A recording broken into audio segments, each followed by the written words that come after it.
Sri Kuberan TV நேயர்கள் அனைவருக்கும் 2024ஆம் ஆண்டு ஆங்கில புத்தாண்டு நல்வாழ்த்துக்களை தெரிவித்துக் கொள்கிறேன். நான் உங்கள் டிஜே சுந்தரபாண்டி, சிவகாசியிலிருந்து. தற்போது நம்ம பார்க்க போகிறது என்னன்னு பார்த்தீங்கன்னா 2024 எல்லாருடைய எதிர்பார்ப்பும் பார்த்தீங்கன்னா எப்பவுமே ஒவ்வொரு வருடமும் பிறக்கும்போது இந்த வருடமாச்சு நமக்கு நல்லா இருந்துருமா, இந்த வருடம் நமக்கு ஒரு முன்னேற்றத்தை கொடுத்துருமா அப்படின்னு எதிர்பார்ப்போம். அதே மாதிரி தாங்க இந்த 1/1/2024 நம்மளுடைய வாழ்க்கையில் மிகப்பெரிய ஒரு வெற்றிகரமான ஒரு நாளாக இருக்குமா அப்படின்னு சொல்லி எதிர்பார்த்துக்கிட்டு இருக்க நம்மளுடைய நேயர்கள் அனைவருக்கும் இந்த 2024 உள்ள கிரக நிலையை வைத்து ஜோதிட ரீதியாக உங்களுக்கு பலவிதமான விஷயங்களை எடுத்து கொண்டு வந்திருக்கேன். வீடியோ முழுவதுமே பாருங்கள். பார்க்கும்போது உங்களுக்கு இந்த 2024 என்னென்ன விஷயங்களை நீங்கள் கடைபிடிக்கணும், என்னென்ன விஷயங்களை நீங்கள் பாதுகாப்பாக இருக்கணும் அப்படிங்கிறத தெளிவாக பார்க்க முடியும்.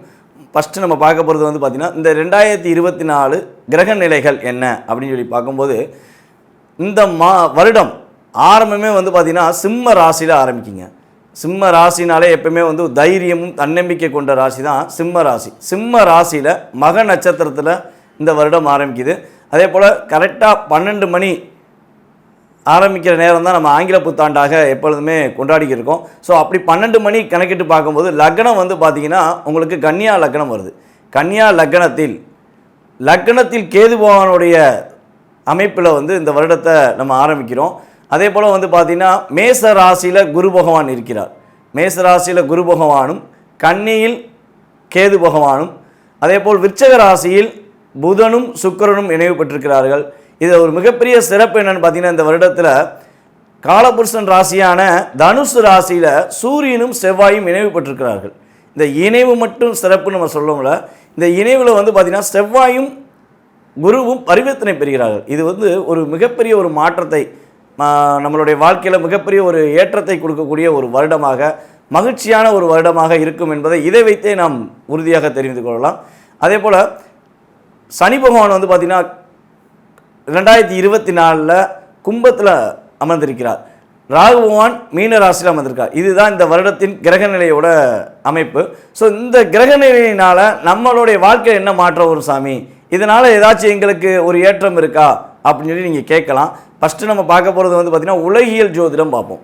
இந்த டோட்டலாகவே நம்ம உலக ரீதியாக இந்த கிரகங்களின் மாற்றங்களால் என்னென்ன நன்மை கிடைக்க போகுது அப்படின்னு சொல்லி பார்க்கும்போது பொருளாதார நிலையில் மிகப்பெரிய ஒரு மாற்றத்தை நம்ம எதிர்பார்க்கலாம்.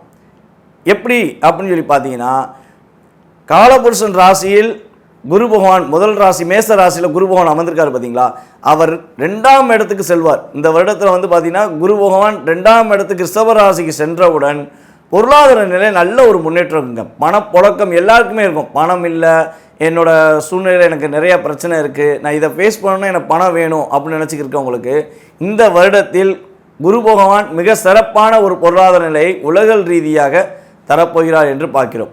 அதே போல் பார்த்திங்கன்னா செவ்வாயும் சூரியனும் இணைவுன்னு சொல்லி சொன்னோம் பார்த்தீங்களா, இந்த இணைவானது உங்களுடைய வாழ்க்கையில் மிகப்பெரிய ஒரு மாற்றத்தை கொடுக்கும். என்ன மாற்றம் அப்படின்னு பார்த்தீங்கன்னா அரசாங்க வேலைக்காக கடின முயற்சி எடுத்துக்கொண்டிருக்கும் நமது மாணவ செல்வங்களுக்கு உறுதியாக அரசாங்க வேலை கிடைப்பதற்கான வாய்ப்பை சூரியன் செவ்வாய் இணைவு குரு பரிவர்த்தனை செயல்பாடுகள் உங்களுக்கு வாய்ப்பை அள்ளி கொடுக்க போதுங்க. அப்போ கவலைப்படாமல் மிக தெளிவான ஒரு நம்பிக்கையோட அரசாங்க வேலையில் முயற்சி எடுக்கிற நம்ம நேயர்கள் உறுதியாக தெளிவான நம்பிக்கையுடன் முயற்சி எடுத்தால் உறுதியாக அரசாங்க வேலையில் அமர்வதற்கான சூழ்நிலையை கிரகங்கள் உங்களுக்கு கொடுக்க போகிறது. அதே போல் பார்த்திங்கன்னா பிஸ்னஸ் பண்ணுறோம், பிஸ்னஸில் பலவிதமான முன்னேற்றத்தை எதிர்நோக்கி நம்ம செஞ்சுக்கிட்டே இருக்கோம், ஆனால் அதில் லாபங்கள் கிடைக்கிறது ரொம்ப கஷ்டமாக இருக்குது அப்படின்னு நினைக்கிற தொழில் சார்ந்த நபர்களுக்கு பார்த்திங்கன்னா சனி பகவான் காலபுருஷன் ராசியான 11ஆம் ராசியில் கும்ப ராசியில் அமர்ந்திருக்கிறதுனால இந்த வருடத்தில் ஒரு பொருளாதார நிலையில் முன்னேற்றம் சொன்ன மாதிரியே தொழிலில் ஒரு சிறப்பான தன்மை, புதிய தொழில் தொடங்குவதற்கான செயல்பாடு, அதே போல் பார்த்திங்கன்னா தொழிலில் ஏற்கனவே தொழில் பண்ணியிருக்காங்க அப்படின்னா அவங்க தொழிலில் ஒரு பெரிய முன்னேற்றத்தை அடையக்கூடிய வாய்ப்புகள்லாம் இந்த கிரக நிலைகள் நமக்கு அமைச்சு கொடுக்குது. சரி, நல்ல விஷயங்கள் இவ்வளோ விஷயங்கள் இருக்குது இந்த வருடத்தில் அப்படிங்கும்போது ஒரு சந்தோஷம் எல்லாருக்குமே இருக்கும். சரி, இதை தவிர்த்து பாதுகாப்பான விஷயங்கள் என்ன, இந்த வருடத்தில் உலகியல் ரீதியாக என்னென்ன சில ஒரு பிரச்சனைகளை சந்திக்கக்கூடிய வாய்ப்புகள் இருக்குதுன்னு சொல்லி பார்த்தீங்கன்னா, இந்த 2023 ஃபினிஷிங்குள்ளேயே கிட்டத்தட்ட ஒரு 5 மாத காலமாகவே நம்ம இந்த நீர்நிலை சம்மந்தப்பட்ட பிரச்சனைகள் அதிகமாக இருக்குது. கடல் சார்ந்த பிரச்சனைகள், மழை அதிகமாக பெஞ்சு நிறையா ஒரு சிக்கல்களை சந்தித்தோம். பேரிட இழப்பை சந்திக்கக்கூடிய சூழ்நிலை ஏற்பட்டுச்சு. ஆனால் இது எல்லாமே வந்து பார்த்திங்கன்னா ஒரு ட்ரையல் தான். இந்த 2024 இதோடைய தன்மை கொஞ்சம் அதிகரிக்க தான் வாய்ப்பு இருக்குது. வியாதிகள், சிறு சிறு வியாதிகள், புது புது வியாதிகள்லாம் வருவதற்கான வாய்ப்புகள் இருக்குது. கொஞ்சம் கவனமாக இருக்கணும். இந்த மலை சார்ந்த பகுதிகளில் இருக்கவங்க, கடல் சார்ந்த பகுதியில் இருக்கவங்கலாம் கொஞ்சம் பாதுகாப்பாக இருக்கக்கூடிய சூழ்நிலைகள்லாம் வர வேண்டியிருக்கும். உங்களுடைய செயல்பாடுகளில் ஒரு முன்னெச்சரிக்கை மட்டும் கண்டிப்பாக தேவைங்க. அந்த செயல்பாடை கரெக்டாக கடைபிடிச்சிங்கன்னா பாதிப்புலேருந்து நம்மளை பாதுகாத்து கொள்ள முடியும் என்று பார்க்கிறோம். இந்த வருடத்தில் பொருளாதார நிலையில் ஒரு முன்னேற்றமும், அரசாங்க வேலையில் ஒரு மகிழ்ச்சியும் ஆரம்பத்திலேயே கொடுக்கக்கூடிய நமது கிரகங்கள் இந்த 2024 அனைவருக்கும் ஒரு மகிழ்ச்சியான சூழ்நிலையை உறுதியாக கொடுக்க போகுது. அதுக்கப்புறம் வந்து பார்த்திங்கன்னா, இந்த வருடத்தில் எப்பயுமே வந்து பார்த்திங்கன்னா ஒரு வருடம் ஆரம்பிக்கும் போது ஒரு 3 கிரகங்கள் அல்லது 2 கிரகங்களாவது பயிற்சி ஆவாங்க. அதை வருடக்கோள்கள் அப்படின்னு சொல்லி பார்க்கும்போது குரு பகவான் வருடக்கோள், அதுக்கடுத்து வந்து பார்த்திங்கன்னா சனி பகவான், அடுத்து ராகுகேது பகவான். இந்த 4 கிரகங்கள் தான் ஒரு ராசியை விட்டு இன்னொரு ராசியை விட்டு கடந்து போவாங்க. ஆனால் இந்த வருடத்தில் வருடக்கோள்களான குரு பகவான் மட்டுமே 2024 ஆரம்பித்ததிலிருந்து மே மாதத்தில் நமது குரு பகவான் மட்டுமே ஒரு ராசியிலிருந்து இன்னொரு ராசி கடக்கிறார். ஆக மொத்தம் இந்த வருடத்தை முழு தன்மையுடன் தன்னுடைய சிறப்பான செயல்பாடுகள் மூலம் செயலாற்றுபவர் உறுதியாக குரு பகவானின் ஆசீர்வாதம் இருக்கப் போகிறது. ஏனென்றால் குரு பகவானின் செயல்பாடுகளை வைத்தே இந்த வருடம் மிகப்பெரிய ஒரு பொருளாதார நிலை முன்னேற்றத்தை அடையப் போகிறது என்பதை பார்க்கிறோம். இந்த 2024 இன்னொரு பெரிய ஒரு செயல்பாடு நடக்கும். கண்டிப்பாக வந்து பார்த்திங்கன்னா ஒரு மிகப்பெரிய நடிகர்கள் புதியதாக கட்சி தொடங்குவதற்கான வாய்ப்பு கிரக நிலைகள் ஏற்படுத்தி கொடுக்கின்றன. ஸோ கண்டிப்பாக இந்த 2024 பொறுத்து வந்து பார்ப்போம் எந்த நடிகர் அல்லது நடிகைகள் புதிய கட்சியை ஆரம்பிக்காங்க அப்படிங்கிறத நம்ம பார்க்கலாம். அதே போல் அரசியல்வாதிகள் இருக்காங்க பார்த்தீங்களா, நேர்மையான அரசியல்வாதிகளுக்கு 2024 ஒரு மதிப்பும் மரியாதையும் கிடைக்கும். அதே இது எல்லா பணங்களும் தனக்கே அப்படின்னு சொல்லி மக்களை ஏமாற்றும் அரசியல்வாதிகள் என்ற சூழ்நிலை இருப்பவர்களுக்கு உறுதியாக இந்த 2024 ஒரு மிகப்பெரிய ஒரு பாடத்தை புகற்றும். அவர்கள் பலவிதமான பிரச்சனைகளை சந்திக்கக்கூடும் அல்லது வழக்குகளை சந்திக்கக்கூடிய அமைப்பு இந்த 2024 கிரகங்கள் ஏற்படுத்தி கொடுக்குங்கிறது உண்மை. யார் யாரெல்லாம் சரியான முறையில் மக்களுக்கு சேவை செய்யலையோ அவங்க உறுதியாக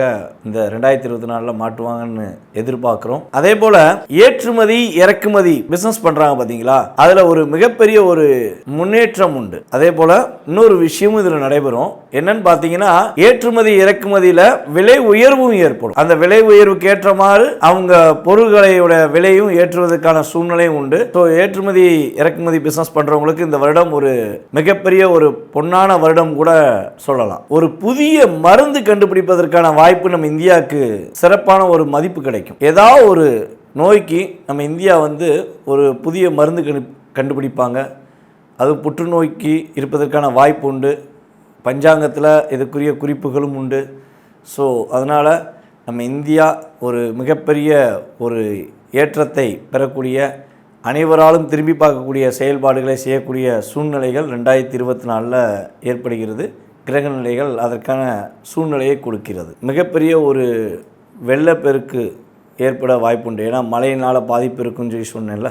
அதே மாதிரி வந்து பார்த்திங்கன்னா மத்திய பிரதேசம், அதே போல் வெளி மாநிலமான உத்தரப்பிரதேசம், பீகார், மும்பை, அதுக்கப்புறம் ஒடிஷா, இந்த பகுதிகளெலாம் வந்து பார்த்திங்கன்னா கொஞ்சம் அதிகமாக வெள்ளப்பெருக்கு ஏற்படுவதற்கான வாய்ப்பு உண்டு. வெள்ளங்களால் சூழ்ந்து கொள்ள வேண்டிய சூழ்நிலை, அதே போல் சில இடங்களில் நிலநடுக்கம் ஏற்படக்கூடிய சூழ்நிலைகள், இடியினால் பெரிய பெரிய ஒரு பாதிப்பு, மழை பெய்யும் போது மிகப்பெரிய ஒரு இடி விழுந்து அதனால் ஒரு பொருளாதார நிலையில் ஒரு சின்ன சின்ன பாதிப்புகள், இதெல்லாம் உலகியல் ரீதியாக நடப்பதற்கான வாய்ப்புகள் அதிகமாக இருக்குது.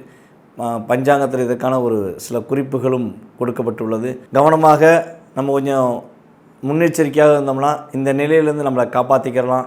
அது ஒரு பாதிப்பை என்ன செய்யலாம், தாங்கக்கூடிய சக்தியை ஏற்படுத்திக்கலாம். அல்லது பாதிப்பு வராமல் இருப்பதற்கான சூழ்நிலையை நம்ம வழிபாடு மூலமாகவோ ஏதோ ஒரு விஷயத்தில் நம்ம செஞ்சுக்கலாங்கிறத தெளிவாக சொல்கிறேன்.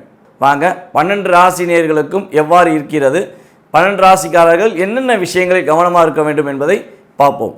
மீன ராசி நேயர்கள் அனைவருக்கும் இனிய ஆங்கில புத்தாண்டு நல்வாழ்த்துக்களை தெரிவித்துக் கொள்கிறேன். இந்த 2024 மீன ராசிக்காரர்களுக்கு என்னென்ன மாற்றங்களை ஏற்படுத்த போகிறது, இந்த 2024 நமது மீனராசி அன்பர்கள் என்ன சிறப்பான நிலையை அடையப் போகிறார்கள் என்பதை பற்றி இந்த வீடியோவில் பார்க்க போகிறோம். வீடியோ முழுவதும் பாருங்கள். மிகப்பெரிய நல்ல விஷயங்கள், உங்களுடைய வாழ்க்கையில் ஏற்படுகின்ற மாற்றங்கள் என்பதை வீடியோ முழுவதும் பார்த்தீங்கன்னா தான் உங்களுக்கு உறுதியாக தெரியும். ஸோ மீன ராசி அப்படின்னு சொல்லி பார்க்கும்போது மீனராசியின் அதிபதி யாருன்னு பார்த்தீங்கன்னா குரு பகவான். மீனராசிக்காரங்க எப்பொழுதுமே பார்த்திங்கன்னா ஒரு தனித்துவம் வாய்ந்த நபர்களாக இருப்பாங்க. அதே போல் பார்த்திங்கன்னா கடல் கடந்து போனாலும் தன்னுடைய பூர்வீகத்தை பற்றி, தன்னுடைய செயல்பாடுகளை பற்றி மறக்காத ஒரு ராசியில் மீனராசியும் ஒன்று.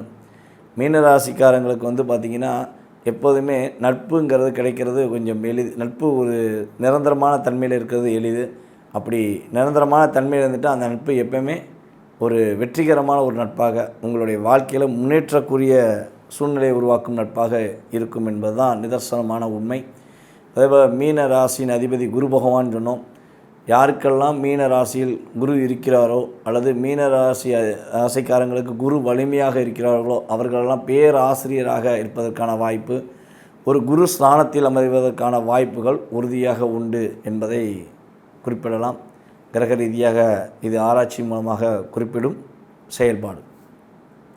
மீன ராசியில் உள்ள நட்சத்திரங்கள் என்று பார்க்கும்பொழுது குரு பகவானின் நட்சத்திரமான பூரட்டாதி நட்சத்திரம் மீன ராசியில் அமர்ந்திருக்கிறது. பூரட்டாதி நட்சத்திரத்தின் 4ஆம் பாதம் மீன ராசியில் இருக்கிறது. அதுக்கடுத்தபடியாக பார்த்திங்கன்னா சனி பகவானின் நட்சத்திரமான உத்திரட்டாதி நட்சத்திரம் மீன ராசியில் இருக்கிறது. 4 பாதங்களும் மீன ராசியில் தான் இருக்கிறது. அதுக்கடுத்தபடியாக புதன் பகவானின் நட்சத்திரமான ரேவதி நட்சத்திரம் மீன ராசியில் தான் இருக்கிறது. இந்த வருடம் ஆரம்பத்திலேயே உங்கள் ராசியின் அதிபதி 2ஆம் இடத்தில் அமர்ந்திருக்கிறார். உங்கள் ராசியின் அதிபதி 2இல் அமர்ந்து உங்கள் ராசியில் ராகு பகவான் அமர்ந்திருப்பது உங்களுக்கு பலவிதமான மாற்றங்களை கொடுக்கப் போகிறது. கடந்த அக்டோபர் மாதத்திலிருந்து ரேவதி நட்சத்திரக்காரர்கள் புரியாத புதிராக பலவிதமான குழப்பத்தை என்ன செஞ்சாலும் அதில் ஒரு சின்ன தடுமாற்றத்துடன் செய்யப்பட வேண்டிய விஷயம் சின்னதாக செய்ய வேண்டியதை பெருசாக செஞ்சுக்கிட்டு அதனால் சின்ன மன அழுத்தத்தை சந்திக்கக்கூடிய செயல்பாடுகளில் நமது ரேவதி நட்சத்திரம் நேயர்கள் கடந்த 2023 அக்டோபர் இறுதியிலிருந்து சந்திக்கக்கூடிய சூழ்நிலைகள் இருந்து வருகிறது. உறுதியாக இந்த 2024 இதனெல்லாம் தகர்த்தெறிந்து ஒரு வெற்றிகரமான சூழ்நிலையை உருவாக்கப் போகிறது என்பது உண்மை. மேலும் உங்கள் ராசியில் ராகு பகவானும் உங்கள் ராசிக்கு 7இல் கேது பகவானும் அமர்ந்திருக்கிறார். ஆரம்பத்தில் இந்த செயல்பாடானது உங்களுக்கு ஒரு விதமான ஒரு மன அழுத்தத்தையும் கனவு மனைவிக்குரிய ஒற்றுமையில் ஒரு போராட்டத்தையும் கொடுத்து வந்துக்கிட்டு இருக்கு. நீங்கள் சொல்கிறத உங்கள் மனைவி புரிஞ்சுக்கிற மாட்டாங்க, உங்கள் மனைவி சொல்கிறத நீங்கள் புரிஞ்சுக்கிற மாட்டீங்க. இதே மாதிரி தான் பெண்ணாக இருந்தால் ஆண் புரிஞ்சுக்கிற கிடையாது, ஆணாக இருந்தால் பெண்ணை புரிஞ்சுக்கிற கிடையாது. இந்த சூழ்நிலை இருக்கிறது. இந்த நிலை உங்களுக்கு உறுதியாக மாறப்போகிறது என்பதும் உண்மை. ஆரம்பத்தில் உங்களுடைய நோக்கம் 2024 ஆரம்பத்தில் உங்களுடைய நோக்கம், உங்களுடைய செயல்பாடு, உங்களுடைய அனைத்து விஷயங்களும் லாபத்தை எதிர்பார்த்தே இயங்கக்கூடிய கிரக அமைப்புகள் கொடுக்கின்றன. ஏனென்றால் உங்கள் ராசியின் அதிபதி அமர்ந்திருக்கிறதே 2ஆம் இடத்தில், உங்கள் ராசிக்கு 2ஆம் இடம். அப்போ 2ஆம் இடத்துல உங்கள் ராசி அதிபதி அமர்ந்துட்டார்னா அவர் என்ன பண்ணுவார்? ஒன்லி அவருடைய தொலைநோக்கு பார்வை எல்லாமே எதை நோக்கி இருக்குன்னா பொருளாதாரத்தை நோக்கி தான் இருக்கும். அப்போ பொருளாதாரத்தை முழுமையாக சிந்தித்து செயல்படும் மீனராசி அன்பர்களுக்கு இந்த வருடம் பொருளாதாரம் மூலமாக வீடு மனை வாங்கக்கூடிய யோகம், அதேபோல் வண்டி வாகனங்கள் வாங்கக்கூடிய யோகம், சிறப்பான தன்மையை செயல்படுத்தக்கூடிய அமைப்பு உண்டு. அதே போல் நம்ம மீனராசி அன்பர்கள் பார்த்திங்கன்னா யாரெல்லாம் ஒரு கலைத்துறையில் சிறந்து விளங்கணும்னு ஆசைப்படுறீங்க, கலைத்துறையில் பணியாற்றுறேன், என்னுடைய திறமைக்கேற்ற ஒரு ஊதியமோ அல்லது ஒரு மதிப்போ கிடைக்கலன்னு இயங்குகிற நமது மீனராசி அன்பர்களுக்கு கலைத்துறையில் இந்த வருடம் ஒரு சாதனை புரியக்கூடிய விஷயம். உங்களுடைய திறமையை நீங்கள் வெளிக்கொண்டு வரும் சூழ்நிலை, உங்கள் திறமையை புரிந்து கொண்டு உங்களுக்கு பாராட்டு மழை அனைவரும் பொழியக்கூடிய சூழ்நிலை ஏற்பட போகிறது. நல்ல ஒரு கருத்துக்கள், நல்ல விதமான செயல்பாடு, கவிதை, நயம் இதெல்லாம் கொண்ட அமைப்பு இந்த வருடத்தில் உங்களுக்கு இருக்குது. நீங்கள் என்ன சொன்னாலும் அது கவிதையாகும். நம்ம மீனராசிக்காரங்க இந்த வருடத்தின் 2024 துவக்கத்தில் ஒரு வார்த்தை சொன்னாலே அது கவிதையாகும். நயம் கலந்த கவிதை அப்படின்னு சொல்லுவோம் பார்த்தீங்களா, அந்த செயல்பாடு உண்டு. அதே போல் பார்த்திங்கன்னா உடல் ஆரோக்கியத்தில் உள்ள பிரச்சனைக்கு ஒரு முற்றுப்புள்ளி. என்னடா இது ஏதாவது ஒரு பிரச்சனை வந்துக்கிட்டே இருக்குதுன்னு நினைக்கிற நானே பேசாமல் இருந்தாலும் ஏதாவது உடலில் சின்ன சின்ன பிரச்சனை ஏற்பட்டுக்கிட்டே இருக்குது அப்படிங்கிறவங்களுக்கு இந்த வருடத்தில் ஒரு நல்ல ஒரு மாற்றம் உண்டு. உணவு பழக்க வழக்கங்களில் ரொம்ப கவனம் செலுத்துங்க. குரு பகவான் இந்த 2024 மே மாதத்தில் உங்கள் ராசிக்கு மிக முக்கியமான குரு பகவான் இந்த வருடத்தில் மே மாதம் ரிஷபராசிக்குள்ளே உள்ள நுழைகிறார். உங்களுக்கு மிக சிறப்பான மகிழ்ச்சியான சூழ்நிலையை உருவாக்கி கொடுக்க போகிறார். ஏனென்றால் உங்கள் ராசிக்கு மிக முக்கியமான ஸ்தானங்கள் எல்லாமே அவர் பார்க்கார். உங்கள் ராசிக்கு 7ஆம் இடம் உங்களுக்கு ரொம்ப முக்கியம். அந்த இடத்த பார்த்துறாரு. 7ஆம் இடத்தை தன்னுடைய 5ஆம் பார்வை மூலமாக பார்க்குறாரு. அதுக்கு அடுத்தபடியாக பார்த்திங்கன்னா குரு பகவான் உங்கள் ராசிக்கு 9ஆம் இடமான விருச்சக ராசியை பார்த்துறாரு. அப்போ அப்பா வழி உறவு முறையில் ஏற்பட்ட பங்காளி சொத்து பிரச்சனை, அல்லது அப்பா மூலமாக சொத்து கிடைப்பதற்கான வாய்ப்பு, அப்பா மூலமாக ஒரு முன்னேற்றம் கிடைக்கக்கூடிய சூழ்நிலையெல்லாம் உங்களுக்கு ஏற்படும். இல்லை உங்கள் அப்பா பேரை சொல்லி நீங்கள் ஒரு நல்ல ஒரு நிலைக்கு போக, இன்னார் மகன், இன்னார் வம்சாவளி அப்படின்னு சொல்லி நீங்கள் உங்களை வெளிக்காட்டி அதன் மூலமாக உங்களுடைய திறமையை நீங்கள் நிலைநாட்டக்கூடிய சூழ்நிலைகள்லாம் இந்த வருடம் ஏற்படுகிறது. அதாவது குரு பார்வை கோடி நன்மை அப்படின்னு சொல்கிற மாதிரி குரு பகவான் தன்னுடைய 9ஆம் பார்வையான விசேஷமான பார்வையை உங்கள் ராசிக்கு 11ஆம் இடத்தில் பார்ப்பது மூலமாக உங்களுக்கு மிகப்பெரிய ஒரு ஏற்றம், மிகப்பெரிய ஒரு முன்னேற்றம் பொருளாதார நிலையில் இருக்கப் போகிறது என்பது உண்மை. புதியதாக தொழில் தொடங்க நினைப்பவர்களுக்கு தொழில் தொடங்குவதற்கான வாய்ப்பு, அதே போல் உங்களை விட வயது மூத்தவர்களுக்கு மூலமாக உங்களுக்கு லாபங்கள் கிடைப்பதற்கான வாய்ப்பு, இந்த சூழ்நிலையெல்லாம் இந்த வருடம் கிரக நிலைகள் உங்களுக்கு ஏற்படுத்தி கொடுக்கும். நீங்கள் கவனமாக இருக்க வேண்டிய விஷயம் என்னென்னா, கணவன் மனைவி ஒற்றுமை விஷயங்களில் விட்டு கொடுத்து போங்க. விட்டு கொடுத்தால் கெட்டு போவதில்லை என்ற ஒரு அமைப்பு, ஒரு செயல்பாடு, ஒரு பழமொழி இருக்கிறது. அதற்கேற்றவாறு ஒரு சின்ன சின்ன கருத்து வேறுபாடுகள் வந்தாலும் அந்த விஷயங்களில் விட்டு கொடுத்து போங்க. நண்பர்கள் விஷயங்களில் கவனமாக இருங்க. நண்பர் என்ன செய்கிறாருங்கிறத கொஞ்சம் வாட்ச் பண்ணிகிட்டே இருங்க. எந்த நண்பராக இருந்தாலும் எந்த ஒரு சூழ்நிலையிலும் சில மாற்றங்கள் ஏற்படுத்துவார்கள். அதனால் அவர்களிடம் பேச்சுவார்த்தைகளும் சரி, பொருளாதார ரீதியான சூழ்நிலையிலும் சரி கவனமாக இருந்தீங்கன்னா மிகப்பெரிய மன அழுத்தம் உங்கள் மனசுக்குள்ளே ஏற்படாது அவர்கள் மூலமாக. மேலும் இந்த வருடத்தில் நீங்கள் வழிபாடு செய்ய வேண்டிய மிக முக்கியமான வழிபாடு அப்படின்னு சொல்லி பார்த்தீங்கன்னா, மதுரை மீனாட்சி அம்மன் வழிபாடு உங்களுடைய வாழ்க்கையில் ஒரு அரசாட்சி என்ற தன்மையை உருவாக்கும். மதுரை மீனாட்சி அம்மனை வெள்ளிக்கிழமை போய் பாருங்கள். முடிஞ்சளவு வெள்ளிக்கிழமை போகிறது ரொம்ப ரொம்ப சூப்பராக இருக்கும். உங்களுக்கு உங்கள் ராசிக்கு வெள்ளிக்கிழமை போய் நீங்கள் மதுரை மீனாட்சி அம்மனை வழிபாடு செய்வது மூலம் உங்களுடைய வாழ்க்கையில் சகல வெற்றிகளும் சகல சௌபாக்கியங்களும் ஏற்படும் என்பது உண்மை. வெள்ளிக்கிழமை போக முடியலை அப்படின்னா எந்த நாள்னாலும் போங்க. வெள்ளிக்கிழமை போகிறது ரொம்ப விசேஷமான நாள். உங்களுக்கு மீதி நாள் போனால் நல்லா தான் இருக்கும், இல்லைன்னு சொல்ல முடியாது. விசேஷங்கிறது வேறு, நல்லா இருக்குங்கிறது வேறு. ஸோ நீங்கள் எதை பயன்படுத்துவதோ அது உங்களுடைய கையில் இருக்கிறது. அதனால் சிறப்பான முறையில் வழிபாடு செய்து வெற்றிகரமான சூழ்நிலையை உருவாக்கி கொள்ள கேட்டுக்கொள்கிறேன். ஸ்ரீ குபேரன் டிவியை பார்த்தமைக்கு நன்றிகள். மேலும் இது போன்ற தகவல்களை தெரிந்து கொள்ள ஸ்ரீ குபேரன் டிவியை சப்ஸ்கிரைப் செய்யுங்கள். மறக்காமல் பெல் ஐக்கானை கிளிக் செய்யுங்கள்.